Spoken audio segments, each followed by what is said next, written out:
Assalamualaikum warahmatullahi wabarakatuh. Halo, selamat datang dalam diskusi kita kali ini yang akan membahas mengenai pemberantasan korupsi di sektor publik.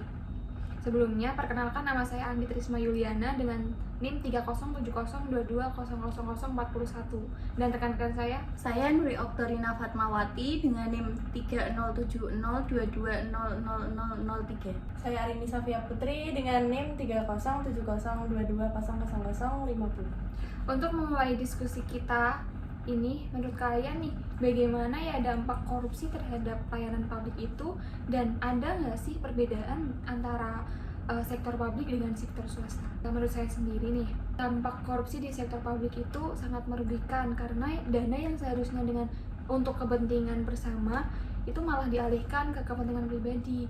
Jadi kalau dibandingkan dengan sektor swasta, mungkin dampaknya akan lebih kerasa ya, karena sektor publik itu berkaitan langsung dengan kesejahteraan masyarakat. Saya setuju. Dampak korupsi di sektor publik mencakup penghambatan pengembangan infrastruktur dan penurunan kualitas layanan kesehatan dan pendidikan. Ini jelas membedakan dampak korupsi di sektor publik dengan sektor swasta. Jika dalam sektor swasta, korupsi dapat merugikan persaingan bisnis dan menghambat pertumbuhan ekonomi, tetapi dampaknya mungkin tidak langsung dirasakan oleh masyarakat seperti pada sektor publik. Dan tambahan dari saya ya, korupsi di sektor publik itu bisa merusak kepercayaan masyarakat terhadap pemerintah dan juga lembaga publik. Jadi yang itu merupakan fondasi penting bagi demokratis. Terus ya, bagaimana cara kita biar bisa meningkatkan transparansi di lembaga-lembaga pemerintah untuk mencegah korupsi? Saya pikir implementasi sistem pelaporan keuangan terbuka dan mudah diakses oleh masyarakat bisa menjadi langkah pertama. Dengan begitu, setiap orang dapat melihat dengan jelas bagaimana dana publik digunakan. Oh, itu berarti proses pendigitalan administratifnya itu bisa membantu gitu ya. Itu juga bisa memudahkan pengawasan dan juga akses masyarakat terhadap informasi mengenai kebijakan, anggaran, dan juga proyek-proyek pemerintah. Terus itu juga mendukung lembaga-lembaga independen yang melakukan audit, terus memastikan bahwa praktik korupsi itu dapat terdeteksi dengan cepat. Selain itu, melibatkan teknologi blockchain untuk mengamankan data dan transaksi pemerintah dapat meningkatkan tingkat transparansi dan keamanan. Menurut kalian, bagaimana sih peran lembaga penegak hukum dalam menindak pelaku korupsi? Dan apa saja yang bisa dilakukan agar mereka lebih efektif dengan tugas mereka? Kerjasama antara lembaga penegak hukum dan lembaga pengawas perlu ditingkatkan. Koordinasi yang baik antara mereka akan menciptakan sinergi dalam mendidik pelaku korupsi. Mungkin dengan memberikan perlindungan dan intensif bagi whistleblower bisa memberikan informasi mengenai praktik korupsi bisa menjadi solusi. Ini juga dapat meningkatkan jumlah laporan yang diterima lembaga penegak hukum.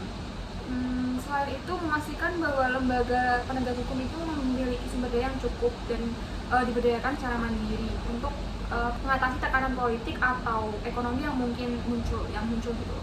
Mengatasi korupsi juga melibatkan peran aktif masyarakat nggak sih?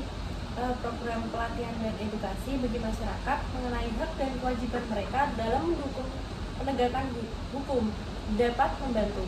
Menurut kalian, bisa nggak sih meningkatkan partisipasi dan pemahaman masyarakat tentang pentingnya pemberantasan korupsi? Mungkin bisa dilakukan dengan kampanye-kampanye penyuluhan gitu di sekolah-sekolah atau melibatkan media massa. Jadi itu juga bisa meningkatkan kesadaran masyarakat, karena edukasi kan perlu banget nih sejak dini gitu.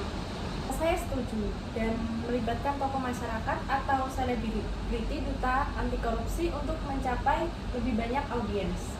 Dengan memanfaatkan platform itu kan bisa menyebarkan informasi dan pendukungan dari masyarakat gitu ya. Jadi itu juga menjadi langkah yang efektif. Menciptakan forum partisipasi masyarakat seperti diskusi atau konsultasi publik untuk memberikan ruang bagi masyarakat untuk berbicara langsung mengenai dampak korupsi di komunitas mereka. Untuk selanjutnya, Bagaimana yang bisa kalian lakukan supaya dapat memastikan bahwa upaya pemberantasan korupsi ini berkelanjutan dan tidak hanya menjadi tren sementara? Mungkin dengan memperkuat sistem pengawasan internal di lembaga pemerintah. Jadi perusahaan itu bisa membantu memastikan bahwa praktik anti korupsi itu menjadi bagian dari budaya organisasi. Juga mungkin perlu adanya undang-undang yang konsisten dan tegas dalam menindak pelaku korupsi. Hukuman yang setimpal dapat menjadi deterren untuk mencegah praktik korupsi. Saya setuju. Itu juga bisa melibatkan masyarakat secara berkelanjutan. Oke, jadi dari diskusi yang terjadi tadi itu dapat diambil beberapa kesimpulan dan poin-poin penting. Dampak di sektor swasta dan publik itu sangat merugikan. Untuk dana yang seharusnya digunakan untuk pelayanan publik itu bisa digunakan untuk kepentingan pribadi. Itu juga dapat mempengaruhi pembangunan infrastruktur dan juga menurunkan kualitas layanan pendidikan dan juga kesehatan. Itu dampaknya lebih terasa dibandingkan di sektor swasta karena ini tuh terkait pesaing bisnis dan juga pertumbuhan ekonomi. Gitu.